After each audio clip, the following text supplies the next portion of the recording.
Welcome back to the Deep Dive.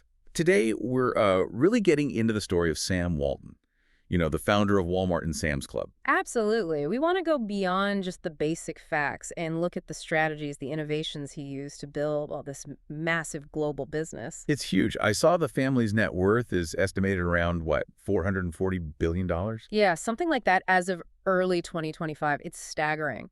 And it really traces back to the principles he established. So the big question is, what was his secret sauce? What was the recipe? Okay, let's start at the beginning then. His early life seems crucial. Born 1918, Oklahoma. Grew up during the Depression, moved around a lot, mostly Missouri. Right. And that era, the Depression, it definitely shaped him. He wasn't just sitting around. He started working very young, milking the cow, delivering milk, paper routes, selling magazines. Real hustle from the get-go. Totally. It was about contributing, helping the family make ends meet. And you see that drive elsewhere, too. He became the youngest Eagle Scout in Missouri history. That tells you something about discipline, structure. And leadership, too, it seems. He graduated from the University of Missouri economics degree in 1940, got voted most versatile boy in high school, and get this, permanent president of his college class. Permanent president. Yeah, that combination, the work ethic, the leadership, it's potent. His first real job was at JCPenney, management trainee, making $75 a month. Wow. Different times. Then WWII service, Army Intelligence Captain. And right after the war, 1945, age 26, he makes his move into retail. Exactly. That's when he took over his first variety store, Newport, Arkansas, used $5,000 of his own savings from the Army, plus a $20,000 loan from his father-in-law. And it took off pretty quickly. Oh, yeah. Sales jumped from $80,000 to $225,000 in just 3 years. Huge growth. But then came a really tough lesson. The lease issue.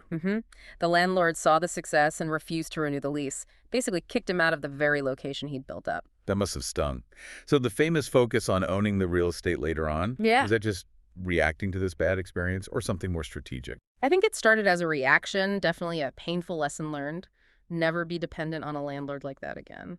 But it became strategic genius. How so? Well, when he opened the first actual Walmart Discount City store in Rogers, Arkansas in 1962, owning the property was part of a bigger plan. He targeted smaller towns, places where there wasn't much or any competition. Right. Go where the big guys aren't. Create your own little pond. Precisely. He could dominate the local market, but just being there wasn't enough. He needed efficiency to keep prices low, and that's where his focus on logistics came in. Okay, tell us about that. That seems really core to the Walmart model we know today. It was revolutionary for discount retail back then. He located stores deliberately, usually within a day's drive of his own regional warehouses, and he used his own trucking service for distribution. So total control over the supply chain. Pretty much. From warehouse to shelf, that control let him slash costs and consistently offer those low prices. It wasn't just about buying cheap, it was about distributing cheap, too. And he combined that operational side with a unique management approach, something about manager investment. Yeah, this was also key. He encouraged his store managers to invest their own money, often around $1,000, into their specific store. They got an equity stake. So they weren't just employees, they were part owners. Exactly. It's a form of profit sharing, sure, but it's more fundamental. It gave them real skin in the game. It sharpened their focus, their skills, their sense of ownership. He called it service leadership, integrating that idea right into the company's structure. That's powerful motivation. And it obviously worked. By 92, when he passed away, the company was enormous. Nearly $50 billion in sales, 400,000 employees. Huge scale. Walmarts, Sam's Clubs, supercenters. And he got the Presidential Medal of Freedom just before he died, too. There's that story, too, about him in the hospital near the end, still working. Yes, even diagnosed with multiple myeloma, bedridden. His son said just days before he passed away at 74, Sam was asking for and reviewing store-level sales reports. Unbelievable dedication. Or maybe obsession. Wow. That commitment, that focus. Yeah.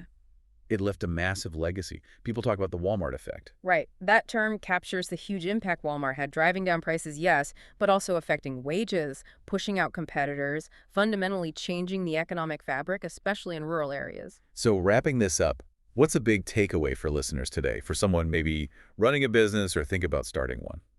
I think there are a few things. Control your logistics. Absolutely.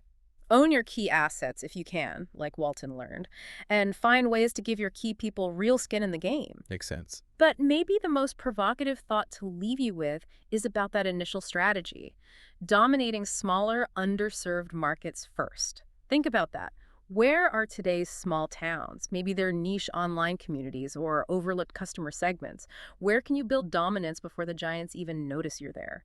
That foresight could be just as powerful today.